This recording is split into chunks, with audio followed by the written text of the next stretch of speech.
Hey, this is Dion.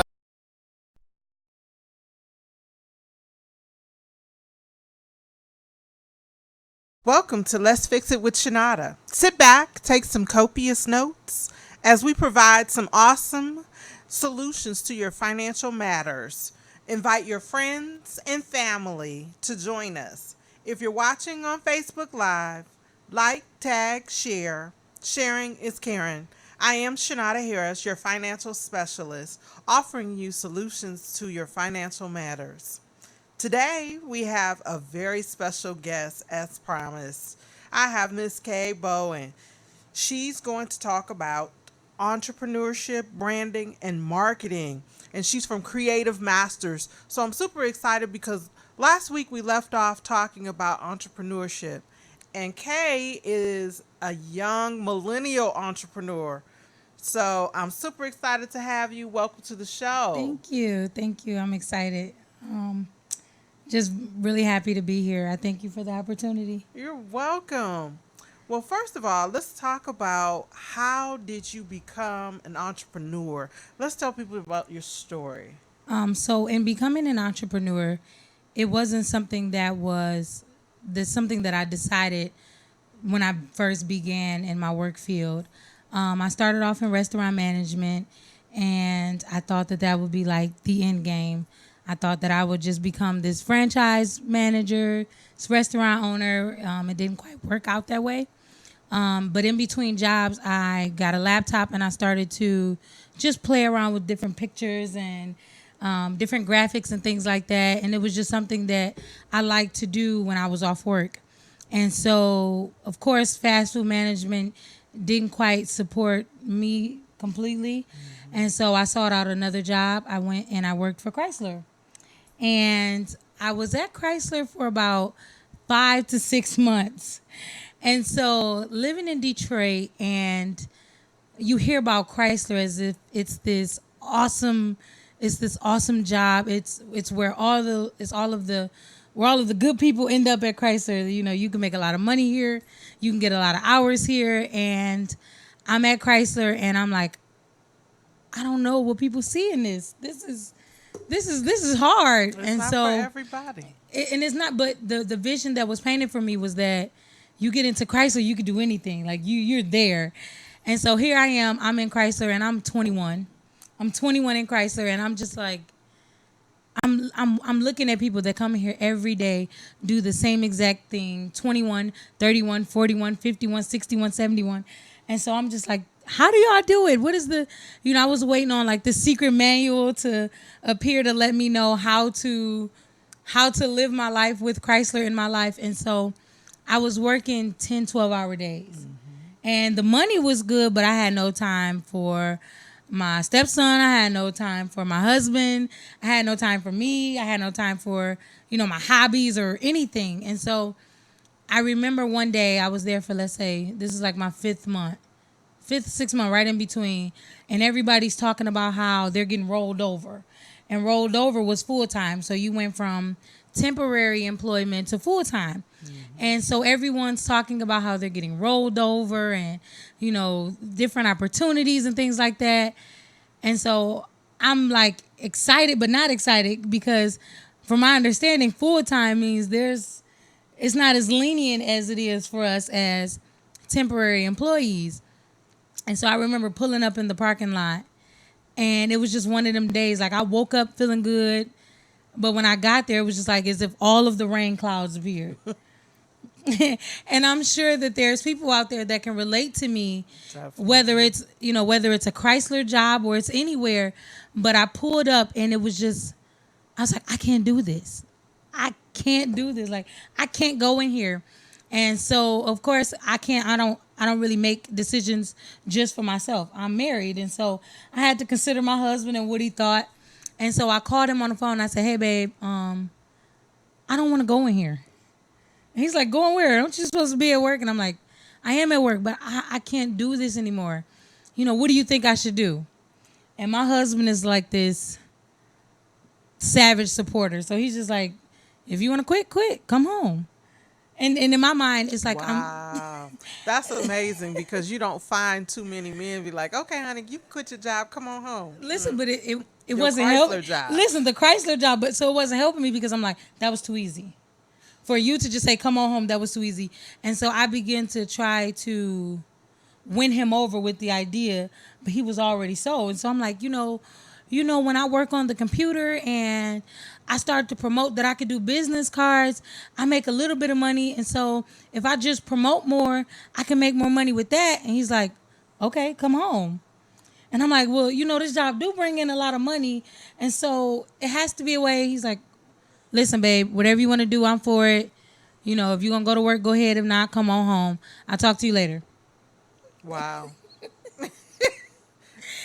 And so I'm That sitting. is not the normal pillow talk conversation that most people would have had on that particular note. Click, and so I'm sitting there just like ugly crying in the car, like my shift start. I'm tired. And so I took a deep breath. I turned on the radio and I pulled off. Wow. Amazing. So when you decided to leave Chrysler, you walked out and took a leap of faith to start what type of business, and how did it go the first year out? Listen. So when I left, my goal was to feed iFix Flyers. Okay. And so iFix Flyers was a graphic company that didn't offer printing. We just offered the digital designs. And so what I would do is I would look on websites at their printing prices. And so when I did offer printing, I would just say, hey, it's additional this to print it. I can print it for you. And my first year, it was hard. It was past due notices. It was eviction notices. It was repossession notices. So it wasn't like this leap of faith was a leap in the park. It was like, step into the wild side, And so I'm here and I'm working and I am getting more business, but what I'm not understanding the process that I'm going through. Mm-hmm. I'm just going through with emotions. And so I started to promote myself more. I started to reach out to different, entrepreneurs and things like that. I changed my target market, which then I didn't notice that it was my target market. But I changed who I was looking for. Who did I want to appeal to? And as I started to make those changes, I started to make more, but still not enough. Mm-hmm. And so I said, you know what? I'm gonna grab another job just to hold us off, to hold us over. And so I started working back at Checkers, and I'm right back into fast food management, but I am miserable, like extremely miserable. And I'm like, man. And you did all of this, you was self-taught. It wasn't something that you learned in school or went to no. training on. The only thing I could think about as far as like way back when, a classmate of mine, which I graduated with in 2007, said, do you realize you've been doing graphic design since we were little children? And I said, what do you mean?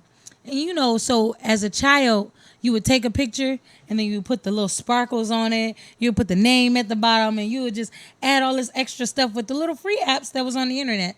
This is when the internet first kind of really started to become everyday in homes. And I was like, wow, I did used to make those little fun pictures. I used to get on Facebook when they first started Facebook. Like, who want me to make them a profile picture?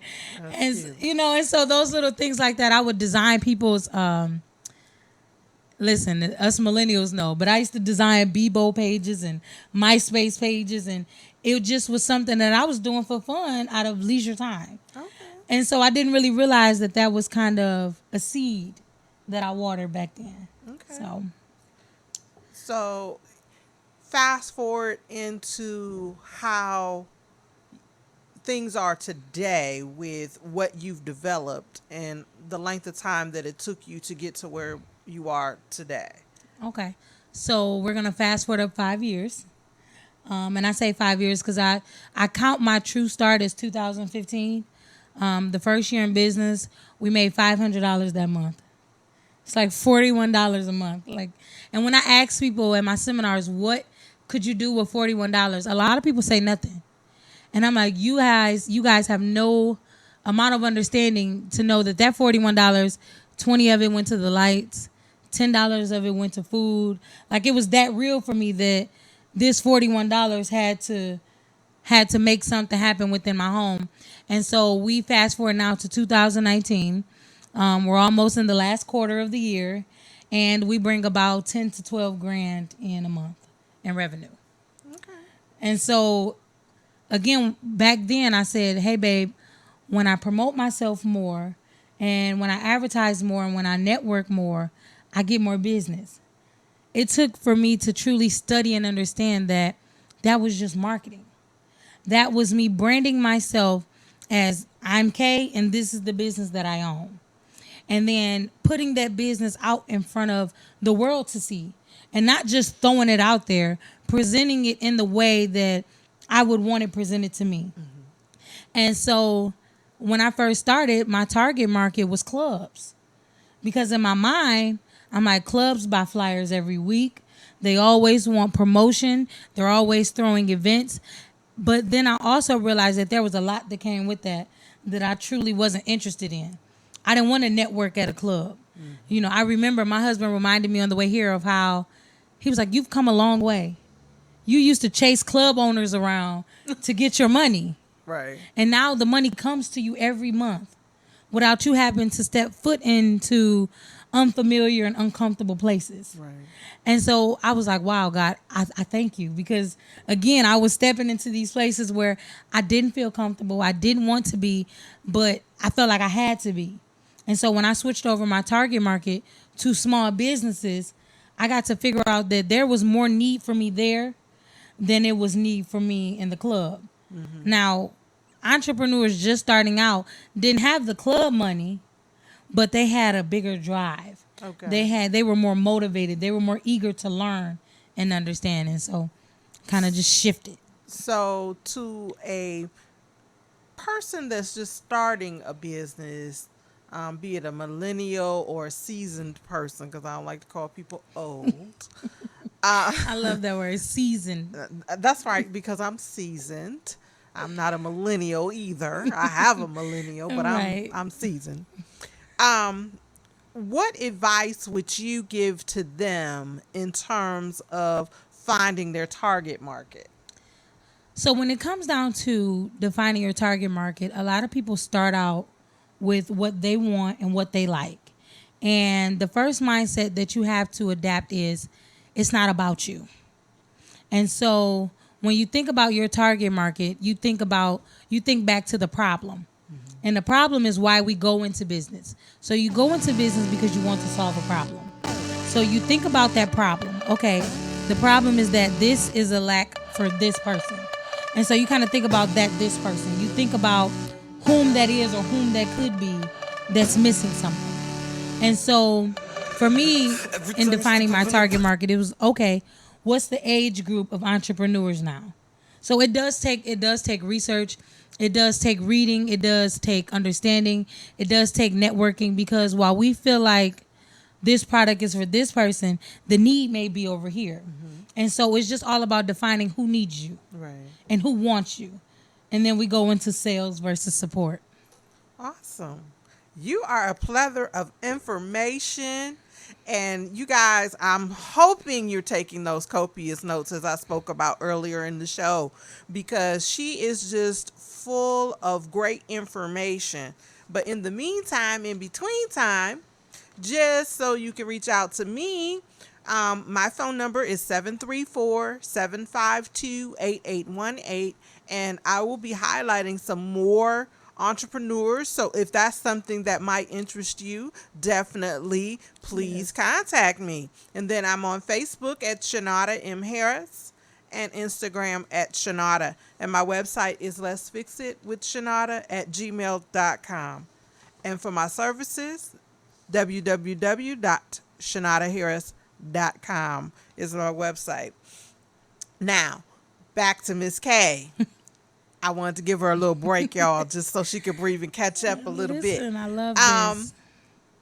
So on the branding side, for a new entrepreneur that's starting out, what would be some good advice that you would give from a branding side? Because I know they secretively call you the branding fairy god, yeah, branding the fairy god. Grandmother. Right.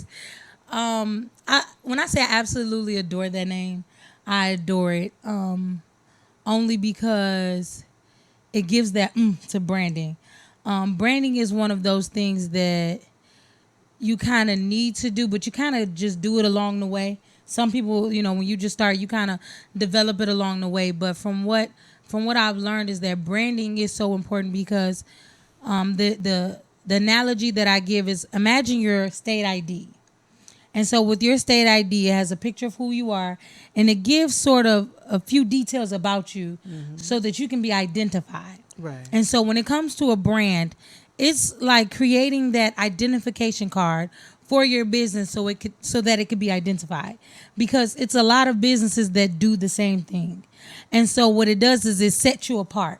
Right. It sets you out and sets you apart. And so depending on how you go about it, you can go professional or you can just fly with it.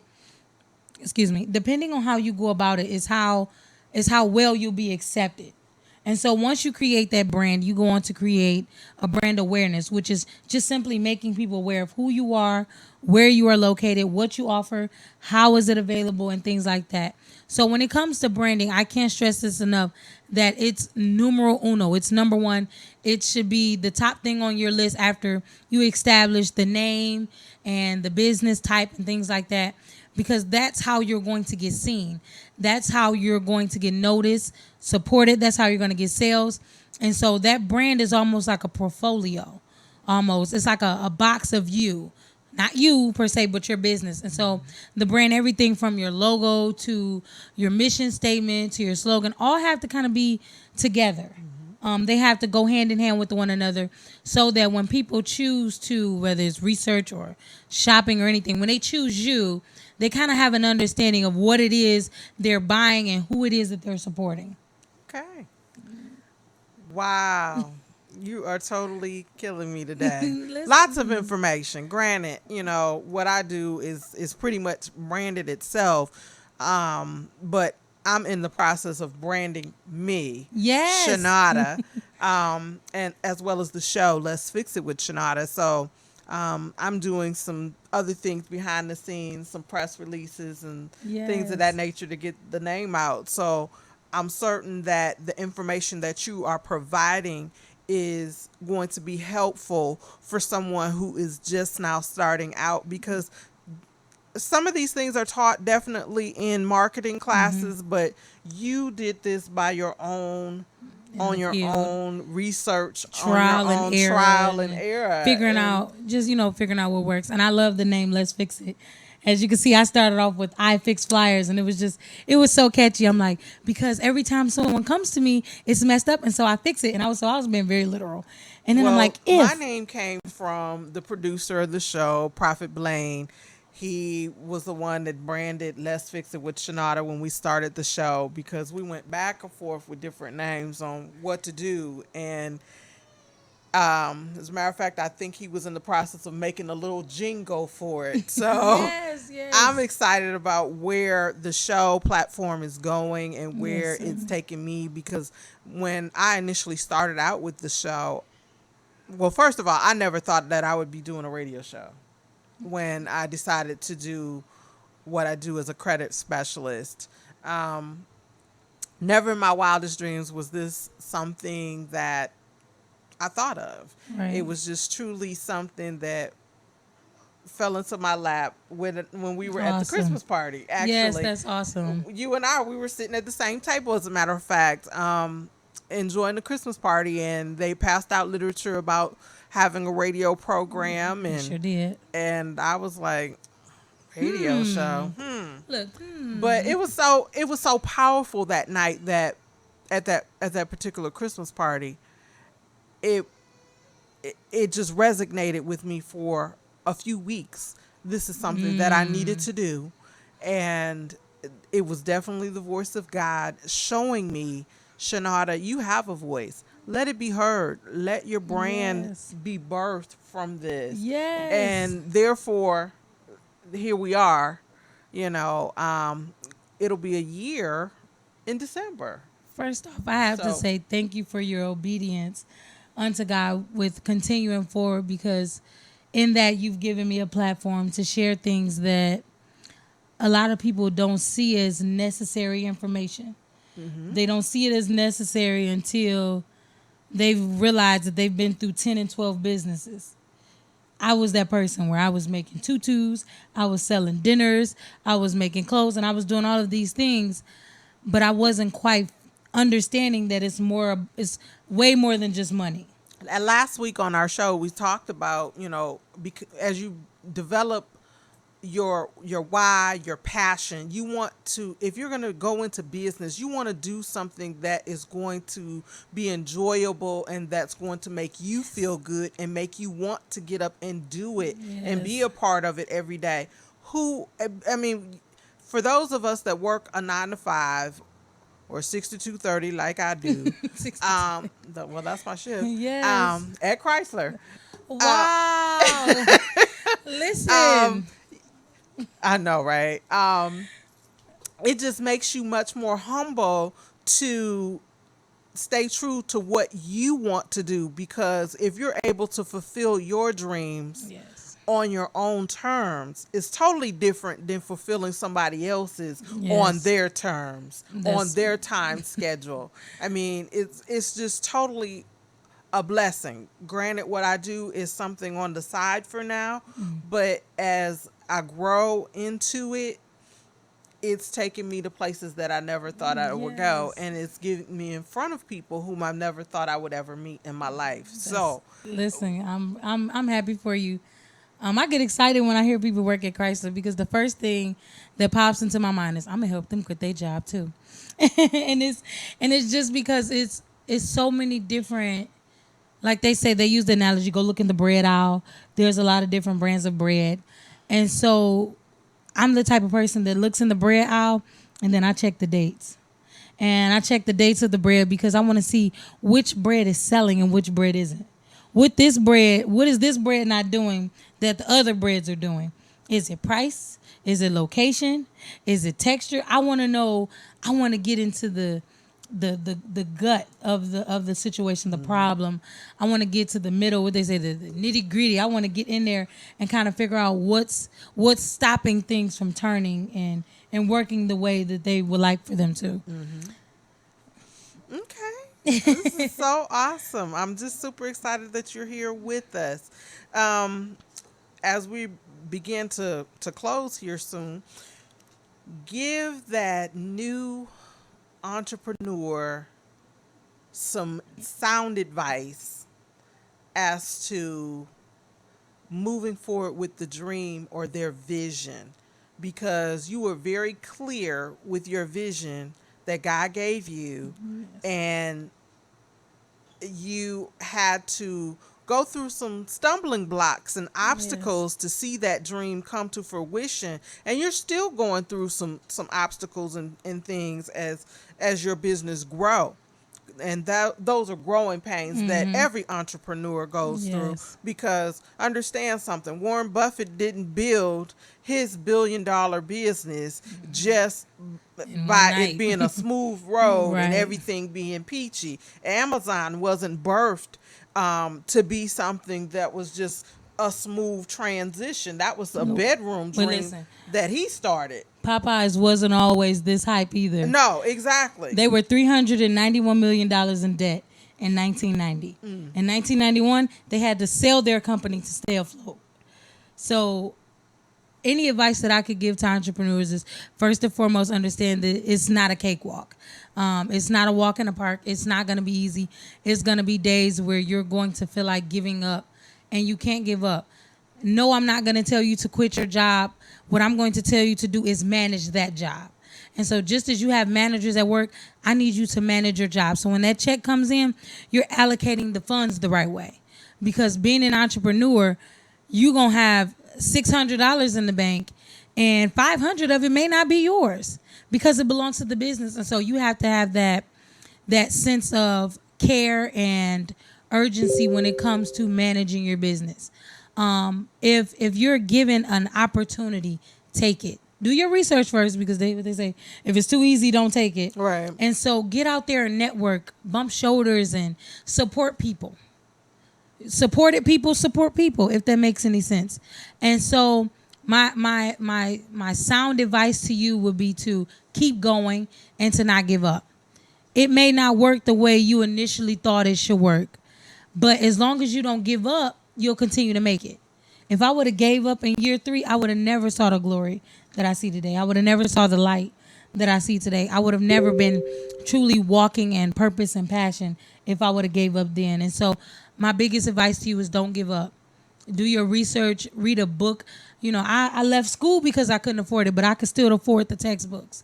And so whether you got to buy a textbook, look up an article, sit on the internet, go to the library, do some research and get an understanding about those things that you truly wish to do. Google. I tell everybody at my seminars, I say, hold up your phone. And when they hold it up, I say, you have a $1 million device in your pocket, in your purse, in your hand. And everybody looks so surprised. As if that's valuable. Oh my God. They didn't notice it. You have a $1 million machine in your pocket all day. Some people use it to play games. Some people use it to be nosy. Some people use it for all of the wrong things. But you have a $1 million device right here in your pocket. It has the answers to some of the most wildest questions you can have. Mm-hmm. I fixed my air conditioner with this $1 million device. I've never worked on cars. And so understand that you have a $1 million resource in your pocket. What will you use it for? Wow. That is so impressive. So impressive. You're going to be looking at your phone different tonight. Right. I'm going to be like, okay, maybe I need to go Google this situation and see what Google says. Yes. There was one more thing that I wanted to add to you. Tell us about your seminars. I know that you do branding seminars. Yes. And talk about how to help people brand and market themselves. So, do you have anything up and coming? Yes. So we have little small seminars coming up, which I'll get the dates later. I'll be in California next month for 7 days, and we have a branding and building grant seminar there. And then I'll have that information on my page later this week. That's cool. Yes. Congratulations. Listen, God worked that out. Amen. Completely. And I'm grateful for it. I've been wanting that opportunity for years now. Okay. And so to have it, that's amazing. I know our next big seminar is August 2020. And the reason why I'm talking about it now is because it's called Minding Your Own Business. And listen, a lot of people don't really know how to do that, but we're taking it literally. We're going to mind our own business. And then if you want to go even deeper, we're going to mind the business that pays us. Okay. And so in that seminar, we're going to work on branding. We're going to work on marketing. We're going to work on, we'll have some financial advisors there to help get capital loans and, opportunities like that. And it's going to be amazing. And it's going to be a weekend thing. And so you're literally going to check in Friday, be there Saturday, and then we check out Sunday morning after breakfast. Wow. It's going to be something listen, I need to be a part of. It's going to be amazing. For your financial solutions there, ma'am. Yes, listen, we're going to fix it with Chenuda. Yes. Yes, most definitely. Well, I want to thank you for joining us, Kay, on our show today. And then today I want to invite you all to join me tonight at 9 p.m. Eastern Standard Time for those that are interested in finding out some information on a special webinar that I will be partaking a part of with my top leaders from my company. Yes. And I will be giving away a Cancun 5-day vacation voucher to Mexico. So yes. I'm super excited about that. And then don't forget that this is the year that I am empowering 500 people. I'm helping 500 people become financially empowered. We really want to grow this movement and be able to help people purchase homes, cars, yes. and simply just get their financial affairs in order. This week until Saturday, midnight, I'm yes. giving a special blessing for anyone who signs up for the services. So please, yes, definitely call me. And let me give you that contact information. Once again, my phone number is 734-752-8818. You can also reach me on Facebook at Chenuda M. Harris and on Instagram at Chenuda. And then my email address is letsfixitwithchenuda@gmail.com.